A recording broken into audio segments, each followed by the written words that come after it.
क्या आपने कभी सोचा है कि पहाड़ों पर भी किसान सक्सेस हो सकते हैं? जिस समय अधिकांश किसान परंपरागत खेती की सीमाओं में बंधे रहते हैं, तब कुछ लोग अपने साहस, दूरदृष्टि और मेहनत से नई राह बनाते हैं। विकासखंड डुंडा के ग्राम उदलका के प्रगतिशील काश्तकार जयवीर सिंह राणा ऐसे ही किसानों में शामिल हैं, जिन्होंने यह साबित कर दिया कि यदि खेती को वैज्ञानिक सोच और आधुनिक तकनीक से जोड़ा जाए तो पहाड़ की धरती भी समृद्धि की नई कहानी लिख सकती है। आज जब जिला प्रशासन उत्तरकाशी में कीवी मिशन के माध्यम से ग्रामीण अर्थव्यवस्था को नई दिशा देने में जुटा है, तब जयवीर सिंह राणा इस मिशन की जीवंत मिसाल बनकर उभरे हैं। उन्होंने केवल खेती नहीं की, बल्कि अपने खेतों को एक ऐसे मॉडल फार्म में बदल दिया है जहां आधुनिक बागवानी, औषधीय खेती, पशुपालन, मत्स्य पालन और मुर्गी पालन एक साथ सफलता की कहानी लिख रहे हैं। जयवीर सिंह राणा, विकासखंड डुंडा, और इस जगह का नाम है जड़ी दुमका। और मैं सर यहाँ पे लगभग 50 नाली पे जो है एक बगीचा डेवलप किया है, जिसमें 10 नाली के लगभग मैंने कीवी लगाया है और बहुत अच्छी तरह से हो रहा है। लगभग 950 मीटर यहाँ की हाइट है और कीवी की 2-3 वैरायटियाँ लगाई हुई है, जिसमें ब्रूनो, हैवर्ड ये हो गई। और उसके अलावा मेरे पास यहाँ पे लगभग 40 प्रजाति के फलों के वृक्ष जो हैं सब बिल्कुल फल दे रहे हैं, जिसमें प्लम हो गया, आड़ू हो गया, अखरोट हो गया और नींबू हो गया, ये और बहुत सारी नई नई, जैसे एवोकाडो पे मैं यहाँ पे काम कर रहा हूँ। उसके अलावा मैंने यहाँ पे परिशीमन जो है, आप जापानी फल, इस पे भी काम कर रहा हूँ, वो भी यहाँ पे सक्सेसफुल हो चुका है। उसके अलावा अनार जो है वृहद स्थिति पे कर रहा हूँ। और बहुत सारी सरकार से भी बराबर हमें सपोर्ट मिलता है, जिसमें जैसे सिंचाई योजनाएं और मुर्गी बाड़ा जैसे कार्यक्रम कृषि विभाग द्वारा हमें प्रोवाइड किए गए। जयवीर सिंह राणा के बगीचे में हरिमन 99 सेब, सिंदूरी और भगवा अनार, सेंटा रोजा प्लम, आड़ू, नेक्ट्रिन, शान ए पंजाब प्रजाति के फलदार पौधे और 12मासी यूरेका लेमन सीडलेस नींबू की भरपूर खेती की जा रही है। इसके साथ ही एवोकाडो, जापानी फल, अमरूद तथा अन्य देसी फलों का उत्पादन भी हो रहा है। औषधीय पौधों में शतावर, अश्वगंधा, सर्पगंधा, काली हल्दी और पीली हल्दी की खेती उनके खेतों को और अधिक विविधता प्रदान कर रही है। लेकिन इन सब के बीच उनकी सबसे बड़ी पहचान बन रही है कीवी बागवानी। उन्होंने भविष्य की जरूरतों और बाजार की मांग को समझते हुए कीवी को अपनी आय का प्रमुख आधार बनाया है। साथ ही चेरी और अखरोट की बागवानी पर भी विशेष ध्यान दिया जा रहा है।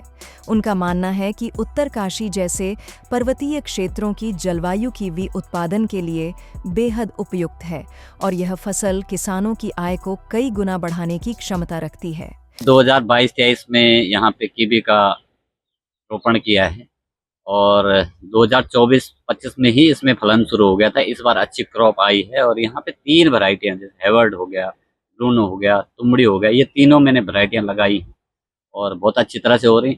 अभी मैंने लगाया इनको 12 नाली पे लगाया हुआ है और अभी मैं इसको बृहद स्तर पर लगभग 100 नाली में इसको आगे बढ़ाना चाहूँगा।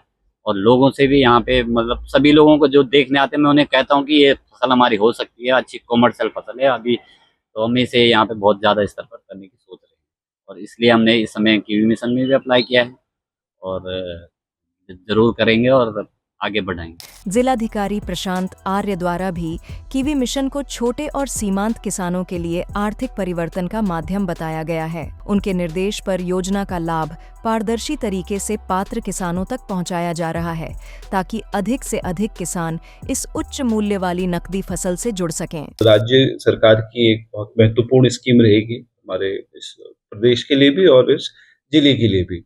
कीवी में जैसे हमारे कुछ काश्तकारों ने, जैसे मैं आपको डुंडा ब्लॉक की तरफ, धौतरी की तरफ, उन्होंने स्वयं से उस काम को किया है और एक अच्छा एक मॉडल भी डेवलप किया। कीवी मिशन में आवेदन हमें मिल चुके हैं और इस मिशन अंतर्गत जो हमारे प्रस्ताव है, अब हम स्वीकृति हेतु हम लोग निदेशालय को प्रेषित करेंगे। और कीवी मिशन के लायक यहाँ पे जो जलवायु है, जैसे जो उसको चाहिए, बहुत ज़्यादा ठंडा नहीं, बहुत ज़्यादा गर्म भी नहीं, वो ऐसे जलवायु यहाँ अधिकतर जगहों की है। तो कीवी मिशन पे हम जो जिस तरह से इस बार चल रहे हैं, एक सिस्टमेटिक अप्रोच के साथ, उसमें आने वाले 2 से 3 सालों में एक कीवी एप्पल के साथ साथ एक अच्छा हमें यहाँ का एक प्रोडक्ट, डिस्ट्रिक्ट का प्रोडक्ट मिलेगा। निसंदेह। जयवीर सिंह राणा की सफलता यह संदेश देती है कि पहाड़ की खेती अब केवल जीविकोपार्जन का साधन नहीं, बल्कि उद्यमिता और आर्थिक आत्मनिर्भरता का मजबूत माध्यम बन सकती है। उन्होंने यह साबित कर दिया है कि यदि किसान परंपरागत सोच से आगे बढ़कर वैज्ञानिक पद्धतियों और विविधीकृत कृषि को अपनाएं, तो सीमित भूमि में भी बेहतर आय अर्जित की जा सकती है। नाम से विदित होगा कि यहाँ का नाम एक स्थानीय नाम जड़ी ढूम का नाम, जड़ी बूटियों का एक हब है। तो हमने यहाँ पे ट्राई किया है, जैसे सतावर हो गया, अश्वगंधा, सर्पगंधा, काली हल्दी, इससे विभिन्न प्रकार कम से कम 40 से ज़्यादा औषधीय प्रजातियाँ जो है यहाँ पे बहुत अच्छी तरह से हो रही हैं। और हम इनकी खेती भी कर रहे हैं और आगे चाह रहे हैं कि कॉमर्शियल खेती करें, जैसे लेमन ग्रास हो गया। बहुत सारे ऐसे हब्स हैं जो यहाँ पे सक्सेसफुली हो सकती हैं और हो रही है। आज उदलका गांव का यह किसान न केवल अपने परिवार की आर्थिक स्थिति मजबूत कर रहा है, बल्कि क्षेत्र के सैकड़ों किसानों के लिए प्रेरणा का स्रोत भी बन रहा है। उनकी मेहनत और दूरदृष्टि इस बात का संकेत है कि आने वाले वर्षों में उत्तरकाशी केवल प्राकृतिक सौंदर्य के लिए ही नहीं, बल्कि कीवी उत्पादन की राजधानी के रूप में भी देश भर में अपनी अलग पहचान बना सकता है। जयवीर सिंह राणा की कहानी बताती है कि सपने बड़े हों, सोच आधुनिक हो और मेहनत निरंतर हो तो पहाड़ की जमीन भी सोना उगल सकती है।